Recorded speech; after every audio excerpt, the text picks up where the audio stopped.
Well, welcome back. Great to have you along on this Monday morning as we begin a brand new week. Scott Murray along with David Hamilton, the founder of America's Future Series.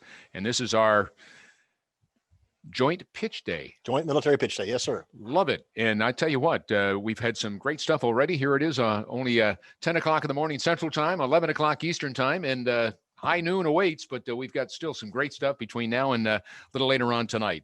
And the good general has been alongside, and he is still waiting. I think I see him out there someplace. Yes, sir. There he is. Yes, indeed.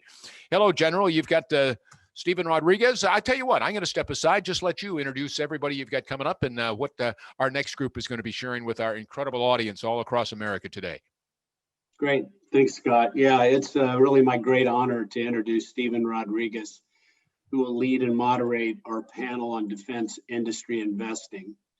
Stephen is quite accomplished. He's the founder and managing partner of One Defense and an investor who teams with some of the most respected venture capital firms in the world, specializing in the aerospace and defense sector. He serves as either a director or an advisor to numerous firms such as Duco, Hatch Apps, Highside, Ursa Major Technologies, Vantage Robotics, War on the Rocks, and Signal Labs.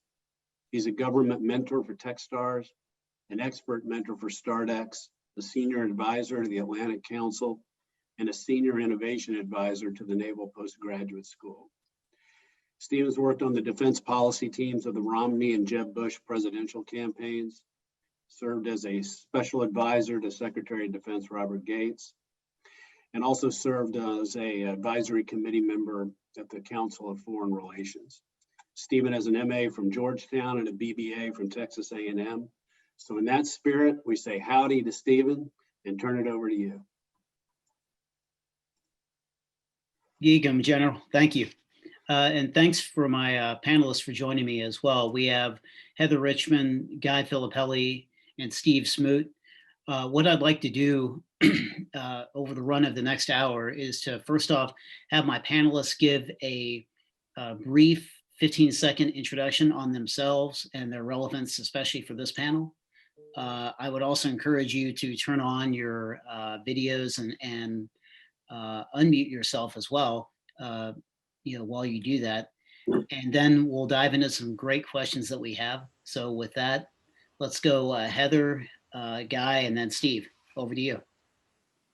Stephen, thank you so much. And I apologize, my lighting's a little wonky. I mean, it's very early over here on the West Coast. Coming at you guys from Palo Alto, California. Nice to meet everybody. My name's Heather Richman. Like I said, based here in Silicon Valley. I'm an EIR at BMNT, a lot of acronyms there that I won't get into right now. We work very closely with internal DoD and IC on innovation pipeline. My other position that might be of relevance here is I'm the founder of something called the Defense Investor Network, which we'll get into a little more. Thanks for having me. Thanks. And I think Guy was having, there we go. He's good to go. Sure. Okay, great. This is Guy Filippelli. I am the managing partner at Squadra Ventures. We invest in early stage tech companies, mainly in the mid-Atlantic. Before that, I was CEO of a couple of companies. One was a commercial product company called Red Owl in the cybersecurity realm. But prior to that, was the founder and CEO of a company called Barrico Technologies that operated in the IC. And prior to that, spent 9 years as an Army officer, NSA guy, and I'm a West Point grad and have been in the space a long time. So happy to be here. Great. Thanks, Guy. Steve? Hey, thank you for having me. It's a pleasure. My name is Steve Smoot. I'm a partner and founder of Lavrock Ventures, a DC-based venture capital fund. We're Series A focused and do a little bit of seed as well.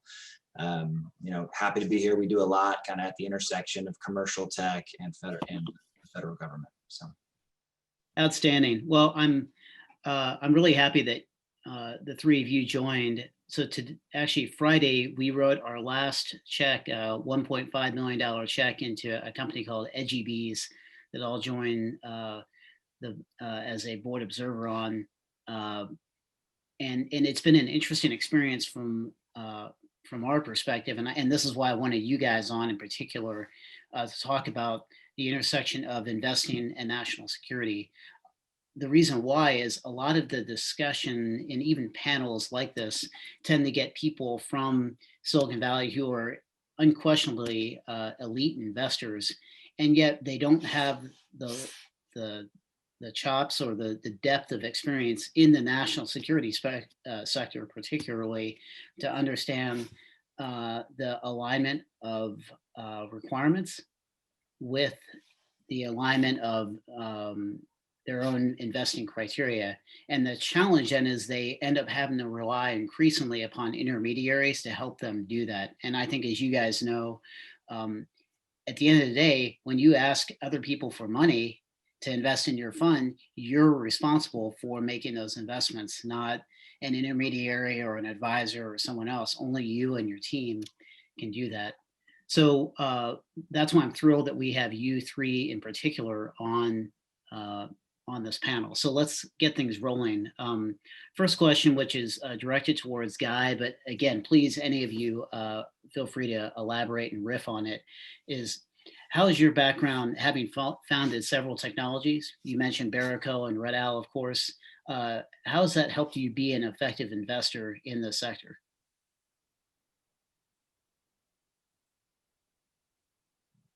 And I think, Guy, you might be muted. Sorry about that. I'll give you a few points that I think are very relevant. Number one, I think my background, having been actually kind of three phases: one, in the government as an Army NSA guy, and then two, as in basically the government contracting services space for a good chunk of time, and then three, running a pure commercial product company. I will tell you that what that's allowed me to do is, I think, appreciate the customer on one side, but also just appreciate both the similarities and differences of doing government focused work, and just give you an example of and doing commercial work. So on the similarity side, one thing I tell people all the time is doing business with the federal government is very much just doing business, frankly, with a very large enterprise. And so every very large enterprise has its complexities. It still comes down to it's not a quick sale.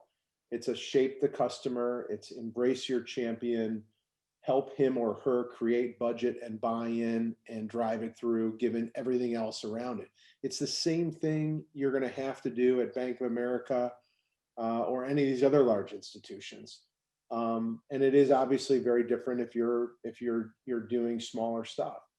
Other things that I think I come back to all the time that I've learned: types of founders are super important as in these kinds of companies. I think DoD absolutely kind of over rotates on founders who they can trust, and are they likable and technically respectable. I think that's a huge point that I think gets overranked in DoD for good reason. I think the converse of that, by the way, is that when you're talking about helping DoD focused companies and your thesis is to help them go commercial, you've got to really make sure that founder, you've got to assess that founder can actually be brought outside of a pure founder mindset. So in other words, and even more specifically, companies that spin out of the DoD services side is always kind of a dangerous mindset to play with. And I think I've gotten better at recognizing those patterns. But for example, I always talk about the difference between when I was running Barrico and when I was running Red Owl. When I was running Barrico and I went into a meeting with a client, every idea they had was a great idea, because every idea they had was an extension of a statement of work, and was more of an opportunity to say, yes, we can do that, and here's what it would cost.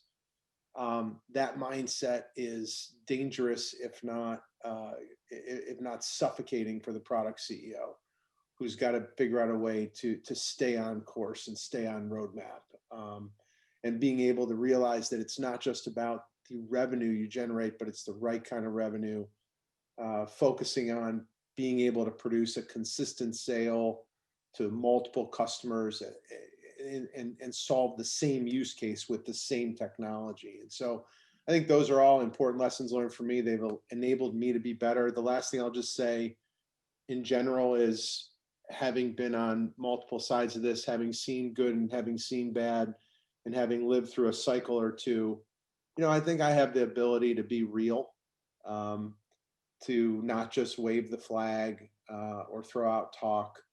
My friends within the DoD, the national security space, are my friends because we've done things together, we've worked hard together, we've accomplished things together, and they're real relationships. And so when I can leverage those relationships on behalf of a company, that's what I'm pitching off into the entrepreneur, and that's been credible. So a few things to think about, hopefully helpful to answer the question, Stephen. Thanks. Stephen, I would add, I think I agree with everything Guy said. In this space, having credibility and depth and trust, they're essential. I mean, those are pillars of business in any realm. But when you talk about kind of government and operating in this space, people sense a fraud easily, right? And so to have Guy's operating experience, building companies and selling into that space is fantastic, right? And it's hard to do without a perspective that comes from having been kind of boots on the ground in an area. And so if you're talking about kind of venture capitalists investing in that space, you got to have been there. You have to know what it's like to build software for commercial or government customers. You've got to know what it's like to sell. You've got to be able to bring that. You can bring some of it from advisory kind of help, but if you don't really understand it, it's a challenge, and people will see that eventually. So much of this is you get one chance, and if you fake it and you don't deliver, then that really hamstrings you moving forward, I would say. Great. Heather, you've been at the epicenter of defense innovation, and I won't use air quotes here, in Silicon Valley, for a number of years now. From your perspective, what has DoD and the defense industrial base writ large done right or wrong, and how have venture capitalist perceptions, the name brands that we all know and love in the Valley, how have their perceptions shifted over the course of the last 5 years as it relates to investing in this space? That's a great question. I won't say right and wrong. I'll say right and what they still have to do. There's a lot to do, but I mean, 5 years ago marks really when DIU was set up, right? That was really the stake in the ground here in the Valley. A couple things that were done very, very well. A couple things that it's taken a couple iterations. We call them, version 2.0, version 3.0 here in the Valley, but to really get right. And so I think, the first thing was making that commitment and coming to the Valley and showing up. Having a big ribbon cutting without a phone number, a little sketchy. I think in the VC community, DoD coined the term stealth. And here in the Valley, a company stays stealth until they really have something to announce and some meat behind it. And I think there's been a couple false starts as far as announcing large programs before they're really kind of ready to be made public. And so I think that's something that just a bit of a what do you call it? It's just how we do business here. And so there's a lot of translation, I think, that needs to still be fixed between the two communities. And that's one of the things there. Again, DIU being set up, I mean, just if you've kind of this idea of, we call it tech tourism out here in the Valley, when you have folks come out, and when I say the Valley, I apologize, I'm not trying to be geographically snobby, innovation community at large, but you'll have folks, you used to have folks from DC come out and have big meetings and listen, and the question that was always asked was, why is it so difficult to work with DoD? And that question got asked for 5 years, for 10 years. And I think there's a bit of a mind shift going on right now, because I'll say, there are definitely those investors that understand kind of how Silicon Valley was built. It was built on DoD resources. It was built on DoD technologies. And so when I came to the Valley about 15 years ago, or came back from DC, there were kind of two buckets of those investors, those that told me that and those that I told that to. And so it's been interesting to see kind of who continues to invest and always have that national security lens in front of them. But there, like I said, over the last 5 years, there has been a tipping point that we've witnessed about the mindset, I think, of a lot of investors and how they do understand the importance of national security. We're still a lot of educating to take place, but I think that there has been a mind shift. I will say, I think in large part that has to do with the fact that the concept of dual use has shifted. We now have cyber. I think cyber was a big tipping point for that. AI, I think DoD, being more intentional about how they are looking at purchasing software and using software, I think is a big shift over here in the Valley, and one that's being seen positively. I will say also, I think frequency of visits, it used to be a big deal if we had an undersecretary come out once every other or third year. Dr. Roper over at Air Force has been out here, every couple months. I mean, we actually, had a meeting and we were suggesting he come back, and like, oh, but he was just here, but he keeps coming back. And that's real. And I think that's really showed investors and informed investors that, DoD is very serious about doing business with the private sector and with investors. I think, Navy has set up Naval X, and they set up the tech bridges there. And I think one of the biggest challenges for investors, but also for entrepreneurs, is just the ability to communicate and to build relationships with folks on the inside that can give them real information. So, the tech bridges folks really act as kind of a Sherpa, or the DIU folks, you have a program manager that can sit down and explain things to you and really talk to you about programs. And they don't just say, hey, go to FedBizOps and figure it out for yourself.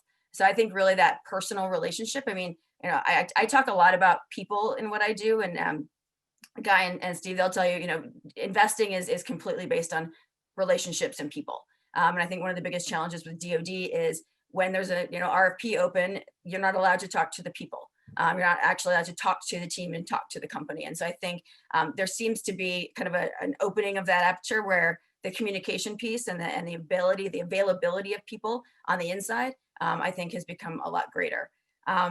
Just recently, actually just the other day, JJ Snow, CTO of the Air Force, actually put out on LinkedIn all the tech challenges areas for 20.3 SBIRs, which is incredible, and said, here's a link, keep an eye on this link. We're going to have more information for you for 2021. Like, that's the kind of information that, that companies and investors need in advance.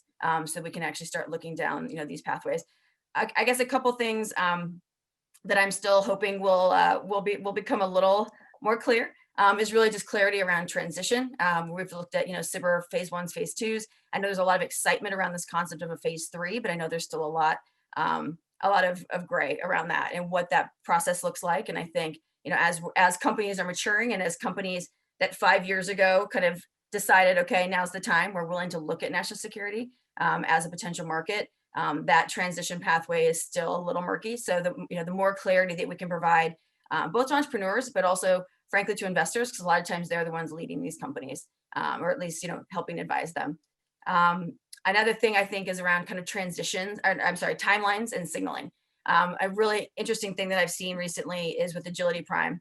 Air Force, came out with kind of their eVTOL program with Agility Prime, and they talked about a watch list. And so I think it's interesting, instead of, we don't always, as far as signaling, as far as where does Air Force's interest lies, where does Navy's interest lies, where does Jake's interest lie, for us to have any sort of transparency around that, and not necessarily dollars into a company in the form of a SBIR, but rather just signaling, saying we are watching your company, we're very interested, and if certain milestones are hit, we are patiently waiting to be a large customer. I'll stop there, but a lot of good work being done. There's definitely been a mind shift here in the Valley. I mean, we set up the Defense Investor Network specifically to bring those investors together, because, as I alluded to earlier, investors get fatigued, when they're being told there's some really exciting, great new opportunity, and then nothing really comes of it for a year or two. That's challenging, and they have nowhere to go and ask questions. And so I think the more that we can answer those questions and say, just bear with us, we're coming, we're getting there, but also have them as part of the process. I think that's another part of kind of this investor network is to be asking, kind of, we call it customer discovery, but to be actually talking with investors. We're going to get to trusted capital, I know, in a little bit, but as programs are being established and being set up, actually having investors as part of that process, rather than building the perfect process and then forcing it upon them. We could talk about it more later, but there's been a lot of great work being done, but there's a long way to go.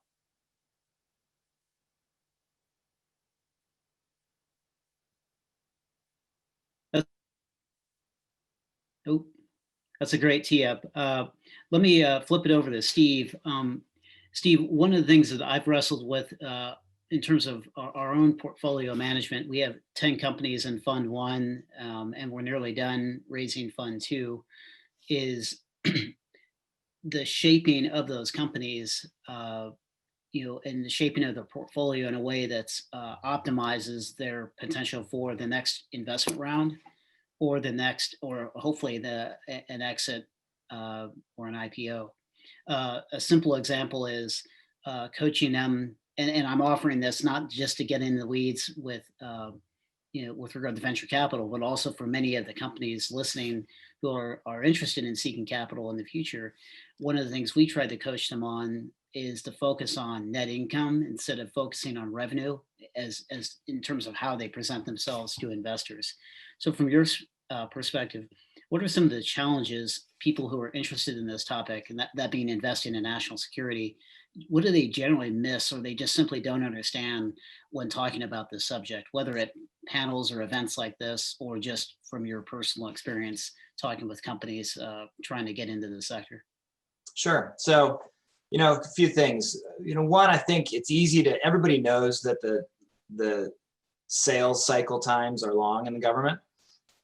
It feels way longer when you're in the trenches, when you've got a company that's running low on money, when you're trying to figure out how to capitalize a business with a really interesting technology.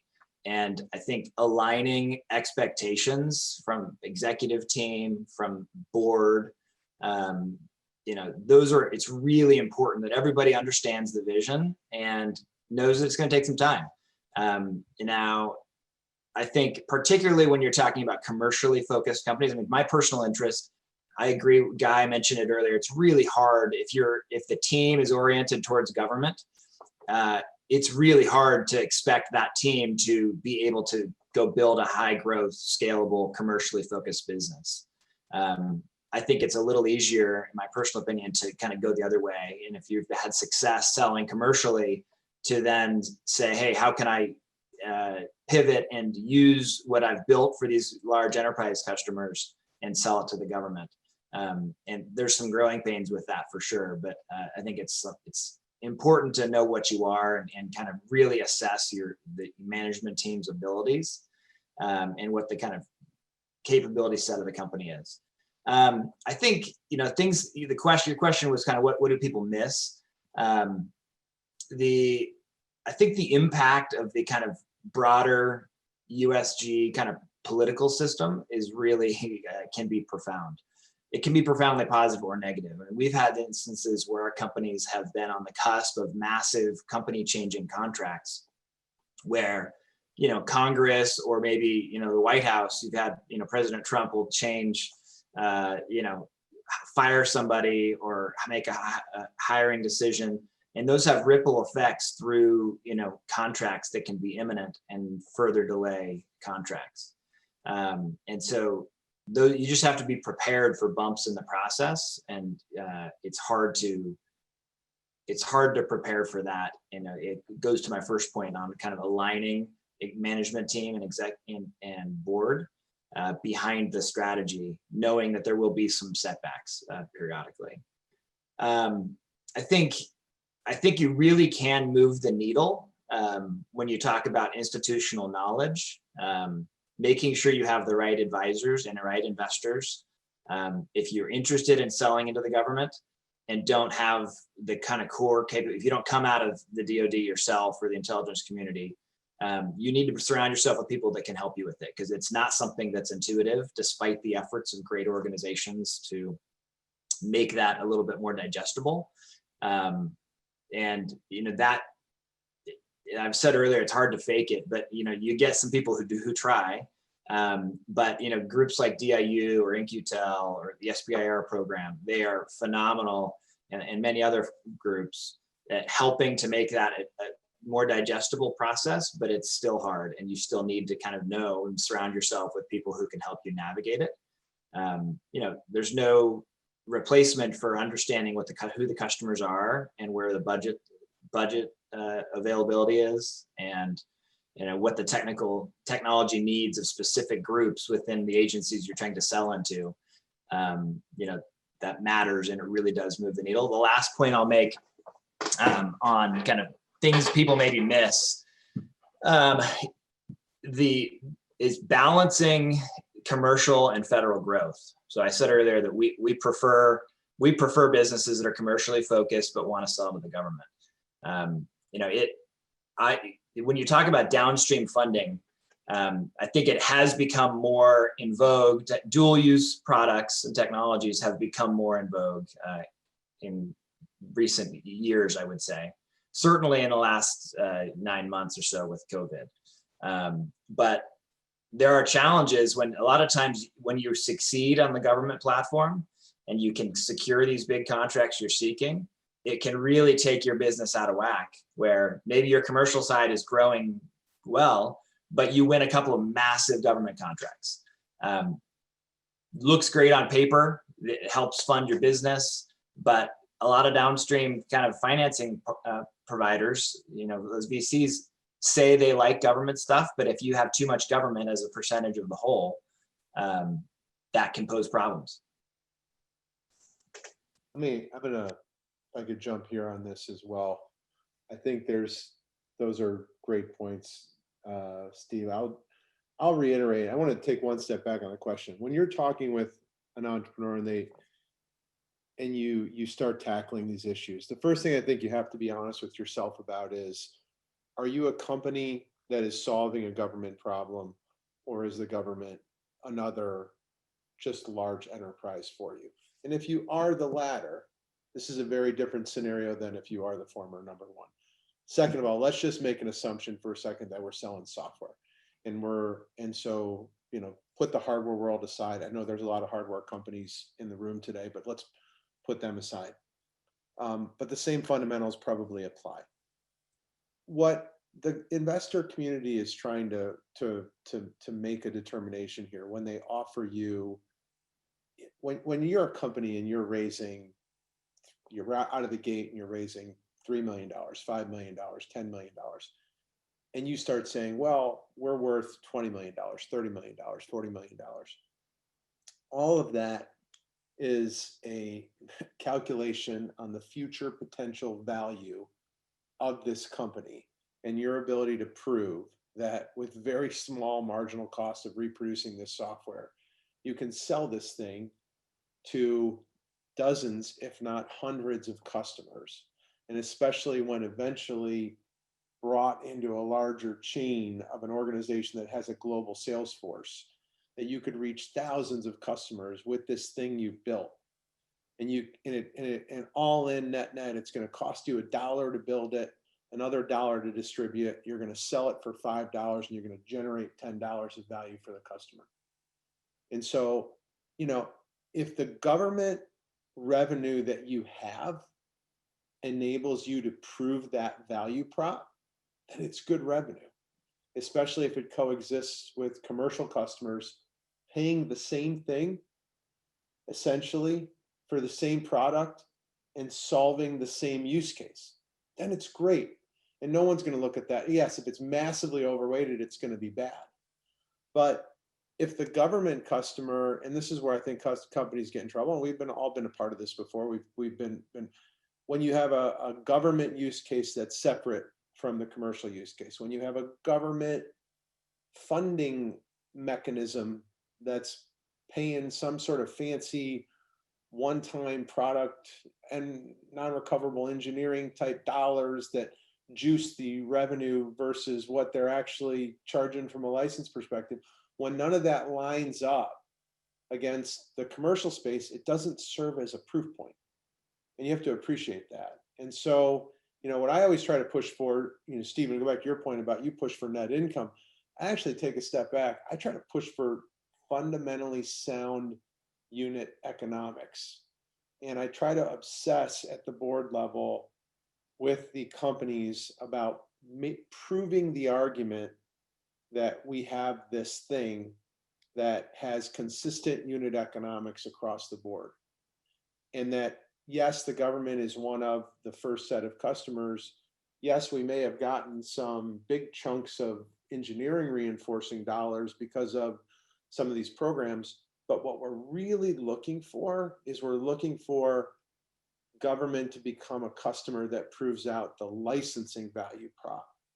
And if we can do that, and that's, by the way, I just throw this back for the government people on the phone.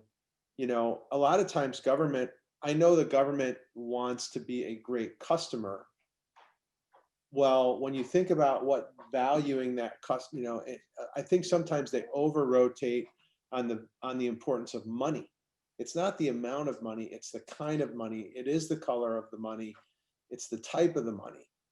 And so I think all those things together are super, super important. And at a board level, what hopefully your investors do for you is they guide you through and try to put you on paths that maximize those things. So I'll stop there. We have almost passed on several deals. Note I said almost passed. These are deals that that were phase 2 or even phase 3 AFWERX SBIR awardees. And the reason we almost passed was because they were SBIR awardees, and because those SBIRs had actually shaped the company towards a government solutions focus, to Guy's point, instead of their core product focus. That was something we learned the hard way. The startup that I was with a decade ago, we had a venture-backed solution or a product, but unfortunately the government, and I wrote an article about this in Defense News a week or so ago, we were marketing ourselves as a SaaS-based solution. Unfortunately, we got a lot of traction in the government and we became a SaaS-based solution. It was just a software as a service, service as a software business instead of the other way around. And it obliterated our margins. And we had an exit, but it was a pittance of what it should have been. I used to have this argument with Palantir executives who would swear up and down that they didn't have this problem. And of course, now we know with their 10K or their pre-IPO filing that they absolutely had this problem, that they couldn't figure out how to turn Gotham and Metropolis towards a product focus. And instead it was a very successful solutions focus. Nothing wrong with that at all. And they've done extremely well, but it's just much harder to make money in terms of venture-backed returns. Let me pivot somewhat towards a related topic, and it's this topic of trusted capital. This got a lot of news actually over a year and a half ago now, and really piggybacked off of the administration's executive order in 2017, which identified what they called adversarial capital as a pressing national security issue. And that is foreign capital that was either state or non-state backed, that was designed to undermine and take advantage of American technologies and of course the defense industrial base. So the challenge we've had is there's a policy out there called Protect and Promote, which basically says we should be protecting certain defense critical needs. And then we should also be promoting other critical needs that we want to make sure continue to have a robust capability when we need it. So I think a question for the group is, we covered a lot of subject matter on the venture capital landscape, but what does DoD need to be doing in order to realize this policy of protecting or promoting? And what, I'll stop there and focus on that particular angle before we drill into some of these smaller data points. So the question again is, what does DoD need to be doing in order to realize its policy of protecting or promoting, especially from a venture perspective? I'll start with that one. I think a lot of it, I think this idea of a trusted capital marketplace was first floated. And I won't get into the specifics of all of that. But I think we need to unwind that a little bit and really just look at the concept of trusted capital and what does that mean? We are looking at a lot of situations right now where we're finding out that companies that DoD is actively wanting to put under contract do have foreign direct investment in them.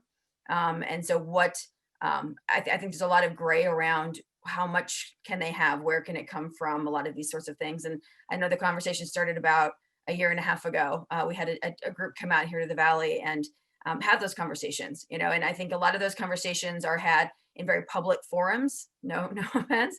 And I think with, I won't speak for these two investors on the call here, but I think a lot of these conversations need to be had a little more privately. There's a lot of sensitivity around LPs. There's a lot of sensitivity around again, where your investment capital is coming from. And those typically aren't things that people are very comfortable talking about openly, and definitely not putting on to a government built website, to be fair.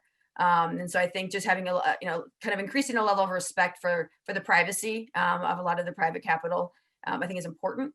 I also think, though, it's important to have investors as part of the conversation from minute one, because ultimately, we're affecting the DoD will be affecting how they can do business and how they can resource their companies and how they can help advise their companies. So there's a lot to be taken into consideration. I don't think this is a field of dreams. If you build it, they will come sort of thing. But have the investors bought in, educating them about, frankly, the real ramifications, the real consequences of foreign direct investment. What levels are appropriate. I know that there are differentiating levels of allowability between the CFIUS rules, the Committee on Foreign Investment in the U.S. Also, NASA has a different threshold. Different agencies have different thresholds. So I think having comprehensive and ongoing conversations, because as our adversaries are putting more and more capital into our funds, I'm not kidding, with DARPA about a program that they're doing, and they've actually were surprised that American investors weren't so interested in some of their very early stage technologies, and so they were excited that Chinese investors were, and that pretty much made my jaw drop. So it's a really important topic, and I think really being open about the effects and ramifications and the consequences of some of this foreign direct investment, but then also really peeling back the onion and figuring out what are appropriate levels. I'll piggyback on that and just reiterate, I think that it really does matter who gives you your money. It does. If you're a founder, I think who you partner with to take your business to the next level matters for you, both on an interpersonal level, on what they can bring to the table, but also where they get their money. And so, we just finished deploying our first fund, and we just announced a closing on our second fund last week.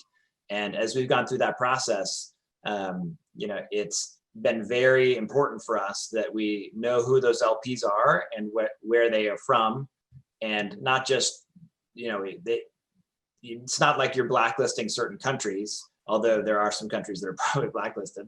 It's more than that. And so making sure that your LP base is additive to the strategy you deploy matters, because there's that trickle down effect, and you really can get pulled in different directions by LPs that have different motivations. I think you just have to be careful, though, not to. I think it also becomes at one point a hard problem to legislate. And at one point, as the company becomes successful and it gets public, now you kind of completely lose control of that process, right? In many ways. And on the second side of it, by the way, I'm speaking as a venture capital fund that is all U.S. investors right now. So I'm not trying to create an answer that caters here to Squadra. I have no problem, I guess is what I'm saying, if my competitive VC fund has a bunch of international capital behind it. In principle, I'm probably less worried about that as a citizen, because I feel like even amongst VC firms, I've got a bunch of LPs, I've got fund of funds. Those fund of funds have a bunch of money from foreign pension fund. I mean, foreign, they're Middle Eastern money. They've got European money. They've got so the institutional capital market is really broad, and as long as I think what's really important is that the general partners are trusted. The general partners aren't compromised by the ratios within that. So, for example, if I'm running a VC fund and I have 5% of my capital from international LPs, I don't think that corrupts me, I guess is the way I look at it. So I would just suggest that people get balanced about it and not over obsess about the source of the capital, because I think the more important question is, are the general partners trusted, credible people? I think it would be really interesting to say, hey, if you want to invest in national security companies, we have to vet the general partners from a trust and credibility perspective, 100%. I like those kinds of things. At the same time, by the way, though, I'll also say the more we do that, the more we close the ecosystem off, And frankly, the worse we do for the companies, because we end up exposing them to a limited set of investors. So as long as we're willing to balance all those things out, I'm always for innovative policies, but I worry about trying to break something that to me isn't necessarily, or fix something that isn't necessarily broken. So that would be my perspective on it. And I'll pull on that when Guy there said the word vetting. I know there's been a lot of talk about what is the appropriate way to vet both investors, vet companies. I think the vetting process is really important. I know that DCSA and the CFIUS team over at Ellen Lawrence team have been working really diligently on this. And so I think, the user experience does matter. There's been a little bit of investor fatigue around some stops and starts around that vetting process. It's been pretty difficult. But I know that you've got great people working on it. So, but I think the vetting, I think just knowing, where the money is coming from. Guy's points, it's very well taken, and he sits, more on the investor middle side of that than I do. But I think there's a lot to unwind, and I know that there are a number of different entities, myself included, that are starting actually funds and networks of U.S. focused capital to help unwind some of those things and actually divest some of those situations, because there are a couple that have gotten a little out of hand. So Heather, let me keep you on the line here.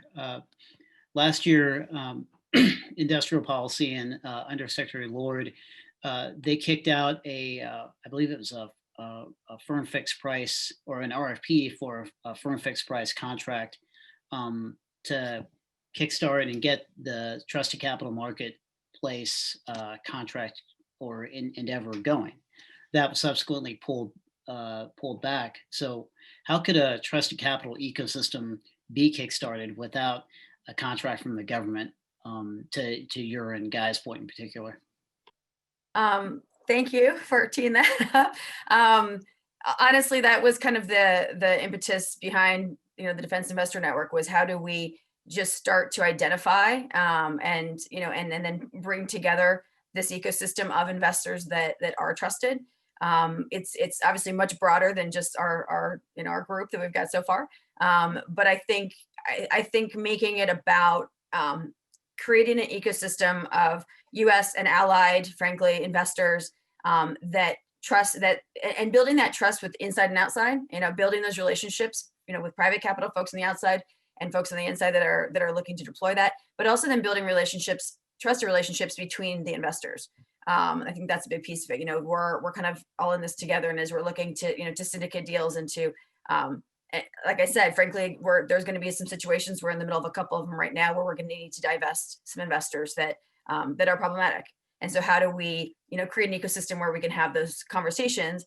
To take it one step further, I think the ecosystem needs to extend then obviously to entrepreneurs, because as we are putting out challenge areas, and some of those are very sensitive, and there's I think there are things that DoD is very comfortable putting out publicly, but then you'll be on calls or have conversations and people say, well, yeah, but I can't really talk about that publicly. How do we create an ecosystem where folks on the inside can bring the most critical, the most sensitive sorts of technologies that are needed to fight whatever the next war looks like, to the broader innovation community? Because unless we've got the brightest minds working on these sorts of things, we're not going to get them fixed. And it needs to be less hush hush, whisper whisper, and more creating that trusted ecosystem again of investors, of entrepreneurs, and then of the folks in this inside that represent these contracts. And how do we just open up some of that conversation? I know that in response to COVID, we had some conversations with Navy around phase 2 companies that were very mission critical, and they were concerned that during this economic downturn they could potentially have trouble and die. And so how do we identify those companies? How do we make sure Navy actually had money that they were able to pull together to help companies that were having a tough time during COVID? But how do you put the word out there, right, to say we've got money, who needs it? You can't really say that. But to then go and identify those companies that may be struggling. And to me, I've been working here in the Valley for about almost 20 years, and the investors are the source of a lot of really great knowledge. Obviously the diligence on the companies, but just understanding the health of the company, is how's the company doing? And so for me, it was much easier to go and talk to the investors about the health of the company and talk about the health of their portfolio, especially investors such as these two that do a lot of work at that intersection of national security. So I think frankly, it's also shocking to me that we don't, leverage private sector diligence, but that's a whole nother panel. But I think there's a lot that can be gained by opening up, the channels of communication, ongoing, continuous communication between the private sector investor community and the inside community inside DoD. I'd love to throw one comment, and you, Heather, when you talk about the scenario where the companies were in trouble, and the Navy was willing to kick money in to help, part of that comment scares me, in the sense that especially if these were a lot of high tech companies did really well out of COVID, right? And the fan mag companies, the big six out of the Valley, skyrocketing. And there's been really no lack of capital throughout this, from accessible in the venture ecosystem for companies. So the question now is, it's really one of two things then. It's either companies had strong kind of dual use value prop, and they weren't they weren't able to market that, or they were really fundamentally like DoD pure focus companies and they weren't going to do well on their own. In either case, to me, what it suggests that DoD ought to really think about is, when they're looking at a company that they think is of strategic importance to the ecosystem, in addition to thinking hard about, wow, let's give this company more money, let's hope the venture community matches it, which, in addition, what kind of efforts can they do to truly help them build out their commercial business? Because if they help them build out their commercial business, then they're creating that strength that makes it irrelevant. I don't know how much that, again, I'm not deeply involved on the policy sides of this, but I always worry when there's a discussion around simple monetary reinforcements, when I don't necessarily think that lack of capital is a problem right now in the tech sector. Yeah, I think for the most, it was interesting, a lot of the companies that they were identifying after speaking to the investors, the companies were fine. And that wasn't, that really, until this instance, I wasn't aware, before they'd been comfortable having those conversations with the investors. I actually spoke to somebody who said, I don't think we're allowed to, which, okay. And I think there's a nervousness, right, around open engagement in these two worlds. But you're right. A number of the companies, there were a couple, that needed some help, but you're right. Originally it was like, let's just front load everyone another $1.5 million, on their phase two. I said, that messes up cap tables. That's not right. That's not a good solution. I'm watching Steve. That's not the right response. Right. But how do folks who don't come from your world, how do we have those conversations? So you can take a look at, at the companies of yours that may or may not be struggling and say, we've got private capital, we can go in and fix, or they're not struggling. But there were a couple instances of companies that were having a tough time. They were dual use, not COVID related, sort of dual use, pretty defense heavy. But you're right. How do we balance all this? And I think that, as this whole industry moves forward, and frankly, as we start looking at, repatriation, securitization of manufacturing capabilities and all of these other things now that are very top of mind around the defense industrial base, that, to be honest, if you take them up and down, to the traditional investor community aren't the sexiest, deals. And so how do we start, looking at some of these sorts of things? And I think there's going to need to be some internal assistance there. But what does that look like? How do we structure that? But I think it really just comes down to, how do we create this trusted ecosystem, back to this idea of trusted capital, so that we can have these conversations. You two obviously vetted, great, but how do we look at this more holistically, so that DoD knows, and the IC, knows who they can be speaking to, and how do we then facilitate these conversations so that they're open, but yet that sensitive information is protected. So last question before we pivot to Q&A.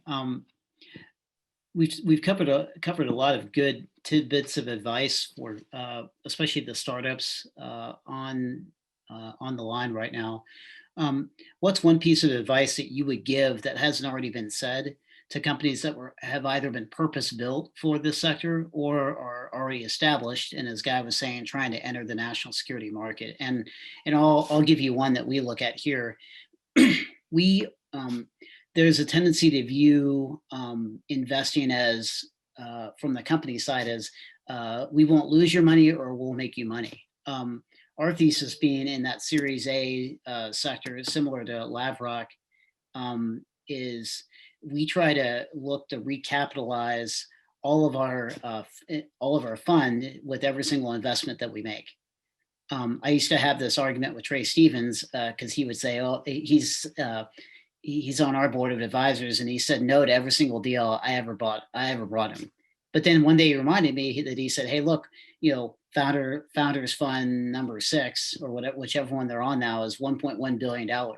So that means whatever deal they invest in, it's not that we can't make money, but it's that if I invest $10 million in a company with a $70 million post, what multiple do they have to exit at in order for me to get $1.1 billion back on that deal?" And unless you have eyes on that specific, on an exit valuation for that specific deal that you can believably pitch yourself and your fellow partners, you can't invest. And we followed a similar thesis, and it's been working out quite well for us. Now, below the Series A investing space, I don't know if there are different perspectives there, but let's go Steve, Heather, and Guy in response. Are you wanting one piece of advice that hasn't been given, or to comment on what you just said? One piece of advice, or feel free to disagree. Okay. We kind of touched around the edges of it, but my one piece of advice, it's really more for the companies that are commercially focused that think about the government. The decision on how and when to shift into kind of the government platform and growth strategy is a really important decision, and it's a hard one because I guess my advice is that in that situation, dabbling around the edges is not effective.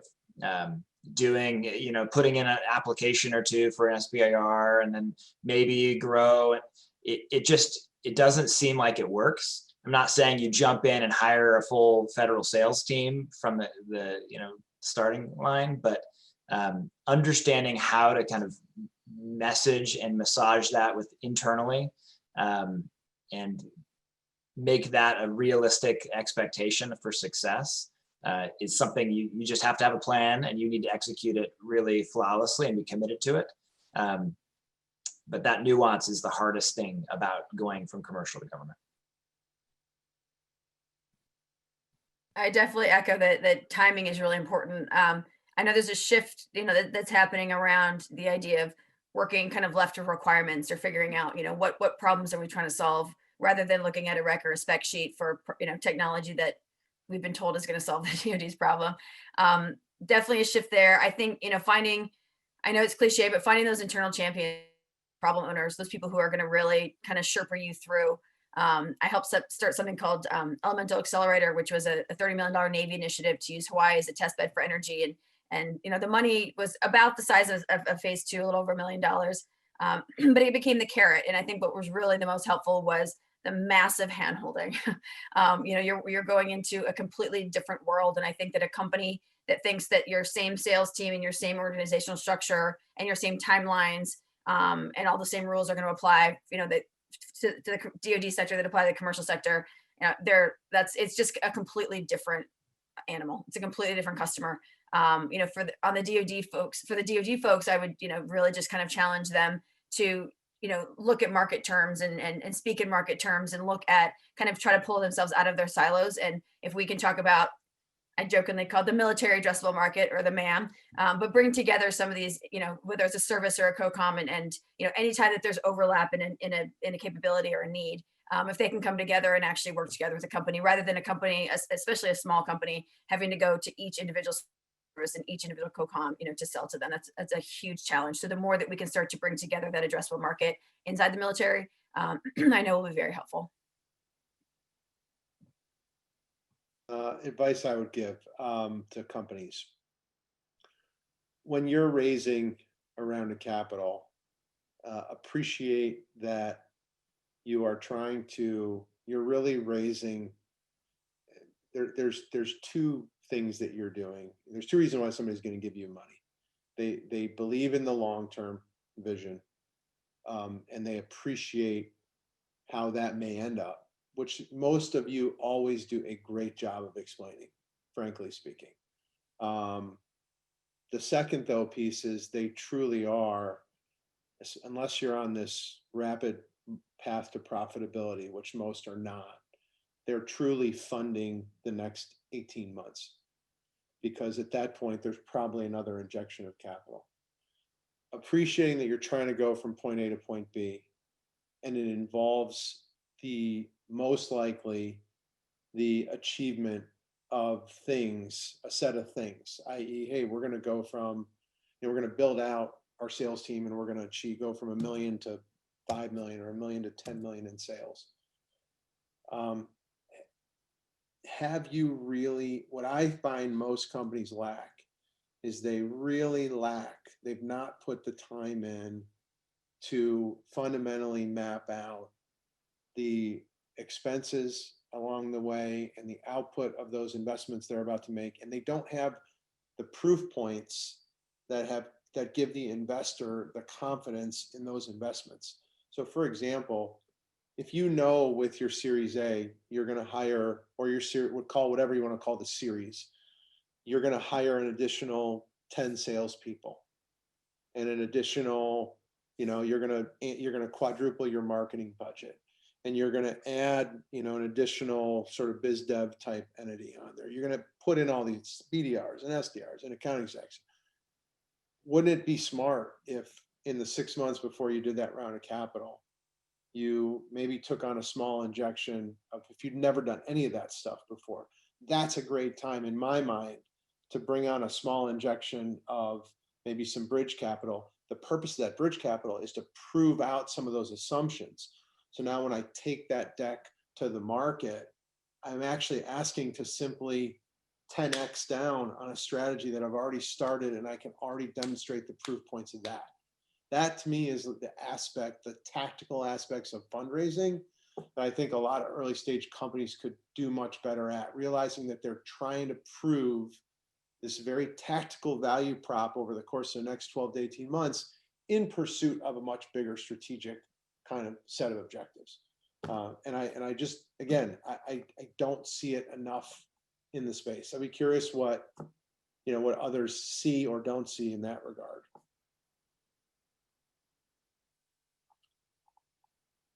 Heather, Steve?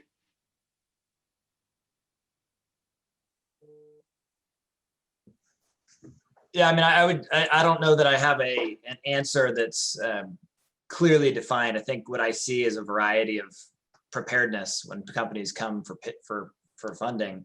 There's some of them nail it and do quite well at communicating the vision and the underlying details, and some don't. And so, I mean, it's hard to cast a net too broadly for me. One thing I see a lot of is early stage, especially pre-Series B companies focusing completely and utterly on their technology and pitching you only and all on the tech itself, ignoring the fact that pre-Series B, it's almost universally about the founder, or hopefully multiple co-founders, and their ability as the jockeys to take that technology towards commercialization. That's a big encouragement I would offer to all the founders listening here. To, again, your technology should absolutely be able to do what it says it does, but it's really about getting commercial money to de-risk the market risk that you're trying to address. It was interesting. I've been saying this for years, and I heard, I think James Cross on a separate webinar last week saying the same thing. And I was like, finally, like, sippers don't buy down market risk, they buy down technical risk, i.e., does your product work or does it not work? But hopefully, when you take all of Guy's money from his fund, it would be used to buy down the market risk. Heather, any comments before we get to one or two questions? No, I just agree. It's just challenging, if you've got, when you're when a company's pitching for money, I mean, they've kind of got their 18 to 24 month, pathway of where they're hopefully going to go in the commercial sector. And it'd be wonderful, to provide them with some additional transparency and potentially where the military market could be in that time. But that's something that I know that the military is working on. It's challenging. So it's going to continue to be a bit of a push and a pull. So we'll do a quick lightning round. I'm going to tee up a couple questions here, and then each of you can answer those briefly if you want. One, looks like Eleanor Mitch has a great question. What are your insights on the Air Force's StratFi, or for those of you uninitiated, the AFWERX's Strategic Financing Initiative? Another one is the sales question. How would a regular sales team do both public and commercial, I assume, market development? And then finally, let's see. Oh, here's a good one. Is there a difference between commercial-based and government-based multipliers in SaaS valuations? Is this changing, and how? So we'll go again, Steve, Heather, and Guy. Feel free to answer any or all of those questions as quickly as you can. Guess I'll go first quickly. I mean, yes, the kind of Air Force StratFi initiative has gotten our company's attention. It has our attention. It's something that is certainly worth monitoring. And there's been some delays and challenges with it, I think, but that have frustrated some of our companies. But it's worth it to be in front of it, and the matching dollars and things like that just make a lot of sense. The sales team question, probably hard to get to in a lightning round, but generally, my view is that it's not successful. A commercial sales team is not going to be successful selling to the government. Maybe in a very short term, but it comes to opportunity cost. And if there are other customers that they're going to know better and be able to sell better to, they're going to be focused on that, and it won't give enough oxygen to the government work. I will echo that. I think delays are largely political, and so it's challenging. I mean, you've got regular sales, and then on top of all of that, you've got a nice layer of politics, especially right now. So I think it's a DoD focused sales team, folks who have relationships, who know what the acronyms mean, who kind of know how to navigate, will save a lot of headaches, and it's still challenging. Yeah. By the way, on commercial sales and federal sales, and one of the biggest challenges, if there's any overlap, it's with your very large enterprise commercial sales team that is going to probably bond with your government sales team. But even in that realm, you're going to find that the marketing needs are very different. The data buys are very different. The events you're going to do are very different. So that's going to be hard for people to resource at the same time. And then the question on multiples, which is a really good one. I mean, the short of it is, no, it's different. And part of that's just driven by, the fact that compare the way a Raytheon or a Boeing or a GD is valued in the public markets versus the way a growing commercial software company, and what's the value of an additional dollar of revenue that they're going to buy. Because when Raytheon buys you, they're buying you at 8 times, the market's going to change them at 8 times EBITDA or whatever it is. And if Cisco buys you, it might be 10 times revenue, and so there's just, within all that, obviously there's more complexity there, but that alone should teach you something about the way that the valuation works. So I would have that in mind. I think that drives it kind of more than anything at a certain point.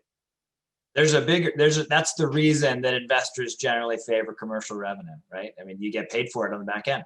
So, but if you really like at the same time, this is where, just one final point, like who your investor is matters. We go back to advice. Like, if I go in and I see a company that I know, I'm not going to run away from a company that I know is a great sale 3 years from now to a large defense prime. It's going to affect, though, the way that I value it, but I'm not going to run away from it. And so some investors will, some investors won't. Get an investor that appreciates what you're trying to do and what your eventual outcome is. Get married to that. It's like getting married, right? You know, don't find out later you have a fundamental disagreement on, you know, on a huge topic. So. Right. Well said. And first off, for those of you who aren't friends with Guy on Facebook, the only reason I check Facebook is to see what Guy is cooking on a day-to-day basis. Makes me hungry every time I see what you're doing.